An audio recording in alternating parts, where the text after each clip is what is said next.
All right, we are live. Welcome, everybody, to the Gunner Technology Livestream, a weekly tech talk for non-techies and techies alike. I'm your host, Jerry Merkins. With me is CEO of Gunner Technology, Cody Swan. What's going on, Cody? Actually, I'm kind of chilly. It's a balmy, like 50 degrees here in Florida, which is why I'm wearing the hoodie. Got the windows open in the office and just kind of trying to, in light of our new series on business development, trying to save some money on air conditioning bill here in the office. 50 degrees. Good Lord. Isn't that going to ruin the orange crops? Isn't that what happens when it gets cold in Florida? So the orange crops in Florida, especially where I am, were devastated years ago. Like there's really not a lot of processing of orange goes on around here, but there's not a whole lot of growing that goes on around here actually. So they're toast. They're permanently toast? Yeah, pretty much. And it has to get a little bit colder for the crop to start dying. It has to get kind of into freezing territory. So you're not quite there yet? No, not quite there yet. We'll stay warm. Don't be afraid to splurge on some heat. We can dive right into it this week. We got a winner of our Country Store giveaway. Country Store Outfitters, a lifestyle brand for anyone who loves the outdoors. You can visit them at countrystoreoutfitters.com. The winner this week is John L. from Bristol, Connecticut, actually, our old stomping ground up ESPN way. So, John, you've got a Country Store hat heading your way, along with copies of our ebooks. And anyone who didn't win this week can sign up on our Facebook page. And while you're on our Facebook page, go ahead and answer our question of the week, which this week, Cody, what was that? Oh, the question of the week. The question of the week this week is going to be something else. And then the question of the week last week was technically that's the question of the week this week for this week's episode. Oh, true. You're right. Question of the week for next week will be what you talk about next. True. That's right. What's one technology that you think will be obsolete by 2030? That's a good one. Pacemaker, TV camera. Pacemaker because people just get like bionic hearts. Cars. Yeah, exactly. I wonder if VR takes off, if everything will be obsolete. TVs, gaming systems, basically anything that you need physically, where you can just watch it via VR. Throw on a VR headset, have a 200-inch TV. Movie theaters maybe will be obsolete. That's not really technology; it's more of a location, but more of a state of mind. Yeah. Gosh, what wouldn't be obsolete? I hope livestock is obsolete, where we just have like fake meat that like grown in a lab meat. You know what's interesting is that creates a lot of interesting challenges about the morality of doing so. I guess you'd say there's ethical considerations there where for fake meat. What's that? Yeah, but it's like it's weird. Well, no, I guess that would. The ethical considerations are fake human meat. I've seen that. That's a big thing. Should people be allowed to eat fake human meat? Well, that was a topic I saw. Like, if you think that it's mainly conservatives who are in the agriculture industry, and they would be all for that, except for they're usually against stem cell research and other types of cloning mechanisms. So it'd be an interesting conundrum for them to figure out, I think. Yeah, it'd be a bit of a sea change too if livestock were gone, because that's so much fuel because you got to transport meat everywhere. It's so much water because you got to transport everywhere. It's so much like greenhouse gases, because cow farts are like destroying the ozone apparently. Yeah. So that'd be kind of cool if that went away. Yeah. I would certainly hope the replacement would be just as tasty, though. Put it that way. It's getting pretty good. Apparently they're doing blind taste tests and nobody can tell the difference. So I think it's just not, it's cost prohibitive. I think it's like $14,000 a burger. They can't tell if they're eating a blind cow or a regular cow. That's exactly it. That's exactly what that test proves. Yeah. Yeah. So what's the question for next week? Have you ever negotiated price on anything? And if so, tell us what in the comments. Oh, come on. Who hasn't negotiated price? You got to haggle. A lot of people, apparently. Really? You got to haggle. What are you talking about? Really? Apparently, a lot of people. Have they never scalped a sports ticket? I guess either that or they just pay whatever the scalper's asking for. That's amazing. We went to the Las Vegas Bowl.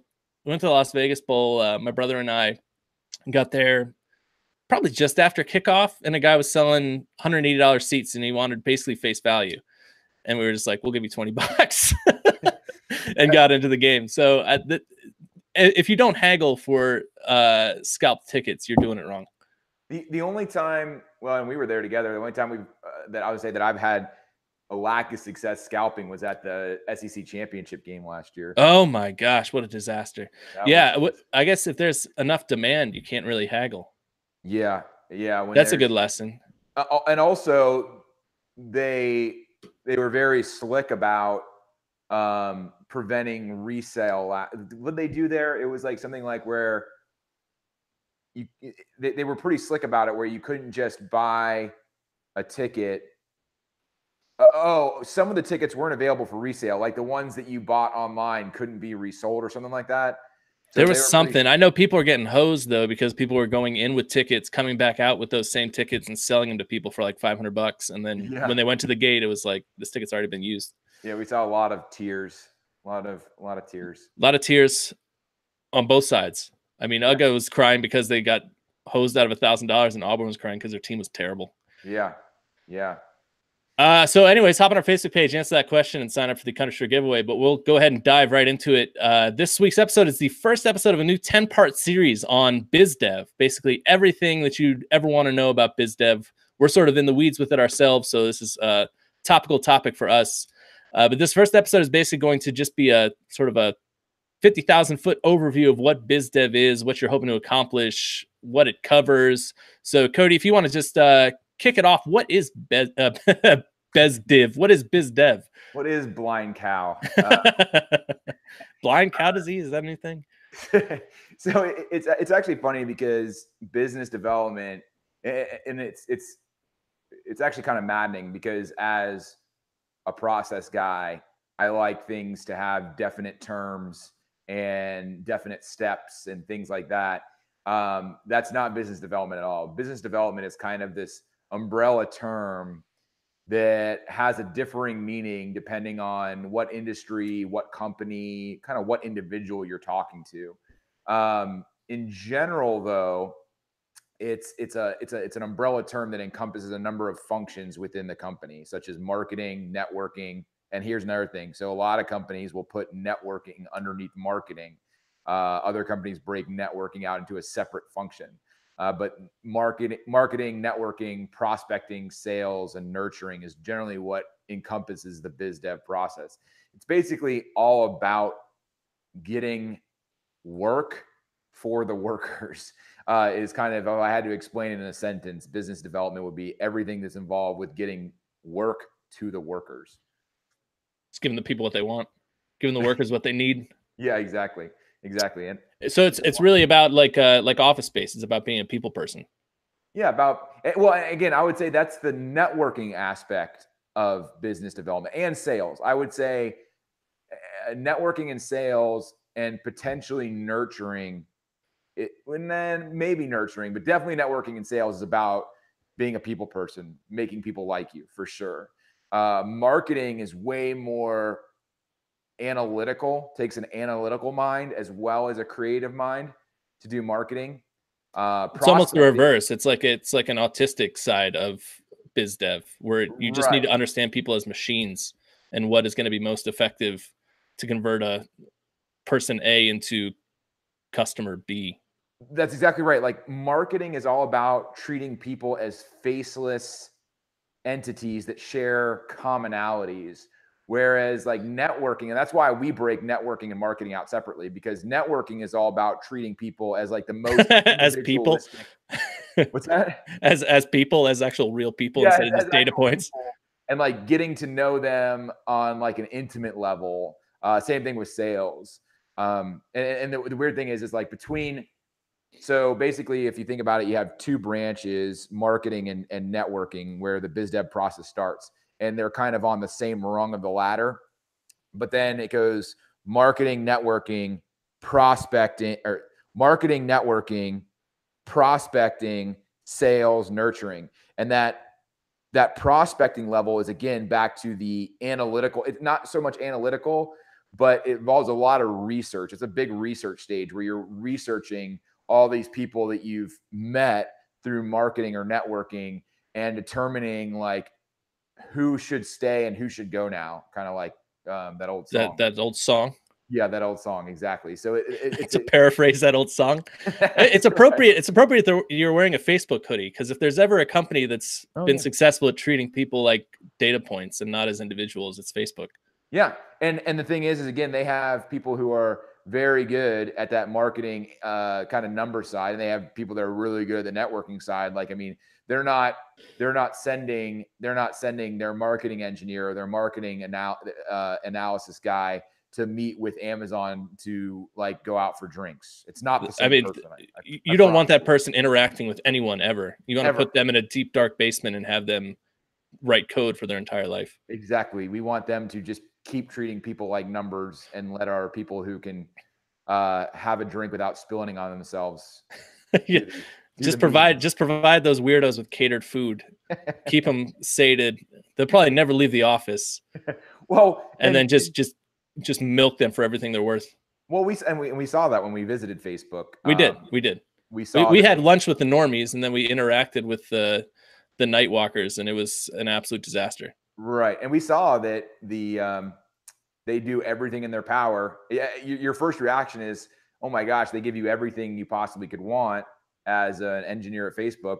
But there's a reason, because like it ends up, I mean, they have like 10 restaurants on campus, like a gym, like a bicycle repair shop, like everything you can imagine, barber, laundromat, everything you can imagine is there on campus. And you're like, and they give it away for free, but it's basically designed to keep them there. So yeah, it's like the old, didn't there used to be, what were they called? The towns that were set up around the factories. I guess they're factory towns. You know, what's interesting is, and I haven't looked into this, but Facebook was actually thinking about doing that same thing where like the factory or the company would own the town. It would be like a company town. That's good. We made company town. Yeah, we made a lot of progress. We're going back to the company town model. So anyways, to split off from the discussion of how Facebook is just an amazing company. What does it take to be successful at biz dev? What are as a preview for episodes to come, what's the most important aspect? Is it the numbers? Is it the having people who can successfully interact with potential clients? What's the most important? What are the key factors? So definitely start from the end and work backward. So basically what you want to do is say, we want $100,000 new business every month. And then you take the smallest step backward. How do we get $100,000 in sales each month? Oh, well, we have 20 potential new clients. Okay. Then you ask yourself another question. How do we get 20 new potential clients, and how do we know who a potential client is? And so you keep asking yourself those two questions all the way back until you get to the very beginning, which is basically that will encompass your biz dev process. And so you just keep asking yourself those questions to get from the number you want all the way back to like, how do we get people to hear about Gunner Technology, kind of thing. So, and so then that will flush out a lot of the business development process, including like who's responsible for what, how do you know things are being tracked, or how do you know certain goals are being hit? What is the accountability? It's weird because we talked about that there's left brain and right brain involved, but one thing that is definitely a necessity of the biz dev is like process and standardization. And you kind of have to let the right brain guys, the socialites, you kind of give them the ability to freelance, but freelance within that process. Like, okay, cool. You want to take prospect out to a fancy dinner. Awesome. Like, have a great time, but you still have to come back the next day and enter all the notes into CRM and put in a follow-up. You can't just keep this all in your creative little head. You actually have to be 100% diligent about writing down all of your interactions with a prospect. So like there is room for creativity, you send the client a gift, schmooze them, whatever, or the potential client. But there is a detailed process that everyone needs to follow, or it just won't be successful. And is that process the same across the board, or is that really on like a company by company basis? Yeah, it'll even more so than biz dev in general. It will vary across company to company, and you'll hear terms as we go along about like a prospect, a lead, a qualified lead, an opportunity, a contact. The crazy thing is all these things mean different things to different companies. And so basically, like in my overview of like setting goals and working backward, you'll say, oh, we need if we're going to get to $100,000 in sales, we need at least 100 new leads a month. But it's not good enough to say we need 100 new leads a month, because what that means, what leads means, differs from company to company. So you have to define, for us, a lead means this. And we know a lead is a lead when, and usually that when is something in your CRM, which is a kind of like a tool and a software tool you use to track your biz dev process. So when we determine that one of our contacts that we're talking to might be a good fit for our services, we attach a lead to that contact in our software system. And then we know we have a new lead. And we kind of actually skip over. We don't actually deal with a qualified lead. We have no concept of that. There's a lead by itself is qualified kind of thing. How often should you play for your biz dev folks that Alec Baldwin clip from Glengarry Glen Ross? Like every single day. Every single day, every meeting. ABC, always be closing. AIDA, exactly. Attention, interest, decision, action. Have you made a decision, for Christ? and should second place prize be a set of steak knives? The second place should have to get first place the cup of coffee. Like that's the way it should go. But third again, place is you're fired. Yeah, that's right. And again, that only speaks to the sales team though. Like when we talk about the different aspects, marketing, networking, prospecting, sales, and nurturing, it's the Glengarry Glen Ross. They were dealing with sales aspect of business development, which is really fascinating, because when we first got into this, it's like one of my favorite movies. And like I was thinking of sales and biz dev as synonymous, but sales is really like just that's the part where you close, so it gets the most attention, but it's only a small part of the actual biz dev process. So the leads they got that were weak, is that from the biz dev guys? Yeah, exactly. So when they're blaming weak leads, they're blaming someone else in the biz dev process. Gotcha. Any other thoughts on sort of like an intro to biz dev? Because I know we've got so much lined up for the next 9 episodes in terms of, prospecting, how to track everything, reporting, all kinds of stuff. So any sort of initial thoughts on biz dev that folks should know going into the next 9 episodes?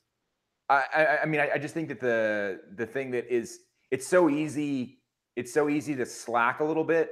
Like I had 2 meetings last night, and I'm really busy today. Like I had 2 kind of prospecting meetings last night, and or 1 prospecting meeting and 1 nurturing meeting last night. And I'm really busy today, so it'd be so easy for me to just kind of like not enter what happened in those meetings. But like the minute you start doing that, and the minute you kind of slack on the reports and like the boring stuff of biz dev, like everyone wants to go out. Well, again, most people want to go out and get drinks, have fun, chat, and do all that. But you got to do the mundane stuff, or all you're going to be doing is spending money on entertainment. So any closing thoughts on the intro to biz dev, or is that a good place to leave it? You got to do the mundane stuff, and you can't just be drinking all the time. Yeah, exactly. It's hard-hitting information. That's a pretty good place to leave the overview. I guess we could give a quick preview of what's coming. Episode 2 is going to be marketing, followed by advertising, prospecting, sales, nurturing. Episode 7 is going to be on reporting and tracking. 8 is actually super important, hiring for biz dev. I'd say that's one of the most crucial steps, because you don't want to hire the wrong person. 9 is how to value your services, and 10 is going to be a whole bunch of tips and tricks that we've acquired over the years, and sort of a recap of the whole process. But that's just sort of it's the roadmap for where we're going. Yeah, and spoilers on the tips. One of the best tips is find out who also is trying to sell to your client and plant cocaine in their automobile. That will eliminate your competition. Obviously, I'm just kidding. It's a tried and true method. I mean, I learned that in my MBA program. That's day one information. On the final exam. Yeah. All right. So that's going to do it for this week's episode of the Gunner Technology Livestream. Make sure to tune in next Thursday at 1 p.m. Eastern Time for the next episode of the Biz Dev series. Hop on our Facebook page and sign up for the Country Store giveaway. Country Store is a lifestyle brand for anyone who loves the outdoors. And while you're on our Facebook page, answer our question of the week, which this upcoming week is what, Cody? Have you ever negotiated price on anything? And if so, what? And if you haven't, what is wrong with you? Make sure to check out the podcast for this episode in iTunes. The ebooks will be available. Our ebooks are available on Amazon, iBooks, Kobo, Barnes & Noble, and anywhere else ebooks are sold. The blog for this episode will be up on gunnertech.com. Make sure to sign up for our newsletter while you're on gunnertech.com too. And check us out next Thursday at 1 p.m. Eastern Time for the next episode of the Gunner Technology Livestream. I'm Derry. That's Cody. We'll see you next week.